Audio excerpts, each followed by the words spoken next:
आपदा के दौरान जो प्रभावित परिवार हैं उनके साथ राजनीति नहीं होनी चाहिए, उनकी भावनाओं के साथ खिलवाड़ नहीं होना चाहिए, क्योंकि वो बहुत बड़ी मानसिक पीड़ा के दौर में से गुजर रही है।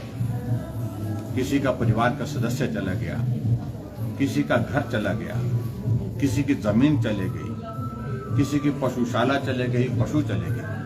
बहुत बड़ा नुकसान उनको झेलना पड़ा है इस त्रासदी के दौरान। और ऊपर से सरकार ने घोषणा की कि हम हिमाचल प्रदेश में जितने भी ऐसे लोग हैं जिनका घर चला गया है, ग्रामीण क्षेत्र में उन लोगों को हम 5,000 रुपये प्रति माह के हिसाब से किराया देंगे। और इसके अतिरिक्त जो शहरी क्षेत्र है, जिन लोगों का घर चला गया है, उनको 10,000 रुपये किराया। मैंने जानकारी हासिल की, अभी तक कहीं भी न ग्रामीण क्षेत्र में और न ही शहरी क्षेत्र में उन लोगों को इस रूप में राहत दी गई है। वो लोग अपने रिश्तेदारों के घर में ठहरे हुए हैं, वो लोग जाकर के ग्रामीण क्षेत्र में, जिसको हम डोगरी बोलते हैं, वहां जाकर के ठहरे हुए हैं। जहां पशु रखते थे वहां खुद रह रहे हैं। और बहुत सारे लोग दूसरे के घर में जाकर के किराए में रह रहे हैं, और कुछ लोग यहां तक के टेंटेड अकोमोडेशन में रहते हैं। जब जो चीज नहीं कर सकते उसके बारे में कहना उचित नहीं होता है। और बार बार कांग्रेस पार्टी की सरकार जब से बनी है, ये घोषणा किए जा रहे हैं, बातें किए जा रहे हैं, झूठ बोले जा रहे हैं, और झूठ की एक लिमिट होती है। लेकिन ऐसे में विशेष तौर से जो प्राकृतिक आपदा के शिकार हुए हैं जो परिवार, उनके साथ इस प्रकार की राजनीति करना वो उचित नहीं है। और ये बहुत अमानवीय व्यवहार है एक तरह का, मैं कह सकता हूँ। सर, 5 राज्यों के विधानसभा चुनाव को लेकर नेता प्रतिपक्ष का कहना है कि हिमाचल से कांग्रेस की हवा चली है और आगामी जो 5 राज्यों के चुनाव है वहां पर नेता प्रतिपक्ष तो मैं कर रहा हूँ, मुख्यमंत्री सर, वो पूर्व नेता उसकी नाम से सरकार में भी वो प्रतिपक्ष की भूमिका ही निभा रहे हैं, पूर्व नेता प्रतिपक्ष। लेकिन चलो खैर जो भी है, मैं ये कह रहा हूँ कि जिन राज्यों में चुनाव है अभी उचित नहीं है वो सारी चीज को लेकर के कहना। मैं इतना जरूर कह रहा हूँ कि निश्चित रूप से राजस्थान में एक तरफा विषय है, भाजपा की सरकार बन रही, बहुत बड़े बहुमत के साथ बन रही है। मध्य प्रदेश में भारतीय जनता पार्टी जो है वो पिछले 18 वर्षों से सत्ता में है, और 18 वर्षों के सत्ता में रहने के पश्चात अगला कार्यकाल भारतीय जनता पार्टी को वहां निश्चित रूप से मिलने वाला है। और इसी प्रकार से जिन जिन राज्यों में है, भारतीय जनता पार्टी बहुत बेहतरीन प्रदर्शन करते हुए सरकारें बनाएगी। जहां तक छत्तीसगढ़ की भी, छत्तीसगढ़ में भी भ्रष्टाचार के खिलाफ एक माहौल बहुत जबरदस्त खड़ा हुआ है, और उसमें सरकार को उखाड़ फेंकने के लिए कांग्रेस के ही बहुत सारे लोग बागी होकर के वहां पर बगावत कर रहे हैं।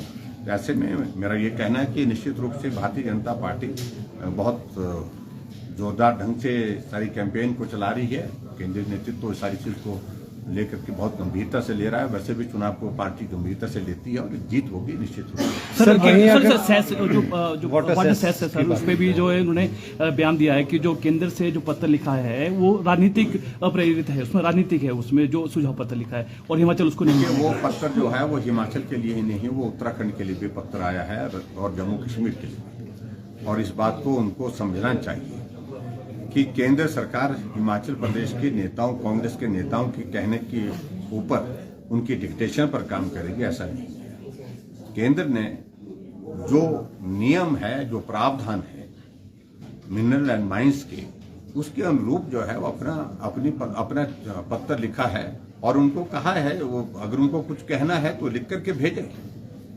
और दूसरी बात मैं ये कह रहा हूं, हिमाचल प्रदेश में वाटर सेस के लिए कमीशन बना दिया, लाखों रुपए प्रति महीने के उसमें जो अपॉइंटमेंट की है उस पर खर्च हो रहा है, गाड़ियां चल रही हैं, कमीशन कॉन्स्टिट्यूट करके काम अभी तक कुछ किया नहीं है, लेकिन लाखों रुपए खर्च हो रहा है। तो ऐसे में मेरा यही कहना है कि इससे कोई लाभ नहीं हो पाया है जिन राज्यों ने किया भी है। उनको भी बहुत बड़ा कोई लाभ हुआ है, ऐसा नहीं है। और वैसे भी मामला लिटिगेशन की दिशा में बढ़ा। सर, कट्टर ईमानदार का नारा देने वाली आम आदमी पार्टी के अरविंद केजरीवाल जी के साथ आज पूछताछ हो रही है। ईडी ने उन्हें जो है आज एक मंत्री पे भी है सर। और सर क्या कहना चाहेंगे इस बारे में? मैंने इस बारे में बड़ा स्पष्ट पहले कर दिया है कि देखिए, जिस पार्टी का निर्माण भ्रष्टाचार के खिलाफ लड़ाई के आंदोलन के साथ, बहुत बड़ी उम्मीद थी कुछ लोगों को कि शायद ये पार्टी थोड़ा हट करके, और वो कट्टर ईमानदार इसे ऐसी बातें कहते थे, आज भ्रष्टाचार में ही वो पार्टी दफन होकर के समाप्त होने की दिशा में बढ़ रही है। सर, पर्यटन पे असर उस पार्टी के नेता डिप्टी चीफ मिनिस्टर दिल्ली, वो जेल की सलाखों के पीछे हैं। उनके हेल्थ मिनिस्टर जो है पूर्व में रहे, वो जेल की सलाखों के पीछे हैं। आज मुख्यमंत्री से ईडी की जो है वो जांच के लिए उनको बुलाया गया है।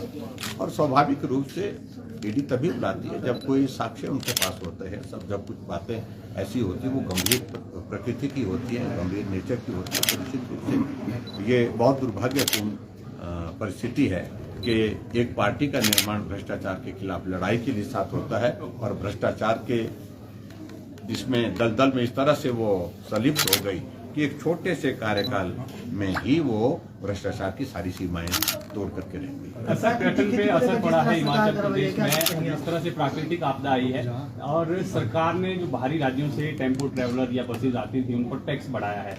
अब जो टैक्सी यूनियन है चंडीगढ़ की, उन्होंने कहा है कि अगर सरकार इसको वापस नहीं लेती है, इस निर्णय को, तो हम स्ट्राइक पर जाएंगे और हिमाचल प्रदेश नहीं आएंगे, पर्यटकों को लेकर नहीं आएंगे। आपका क्या स्टैंड है? क्या मानते हैं कि सरकार ने ये गलत डिसीजन लिया है?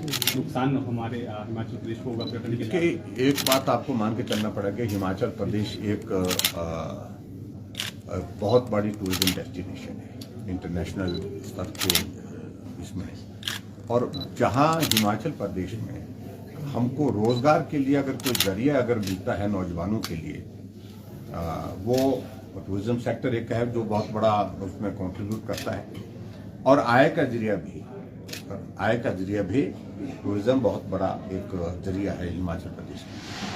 और उस सेक्टर में इस प्रकार की वो करना, जो खासतौर से जो गाड़ियों पर, बसों पर और दूसरी गाड़ियों पर जो टैक्सेस इम्पोज किए हैं, तो उसके कारण टूरिस्ट हिमाचल प्रदेश में आएंगे।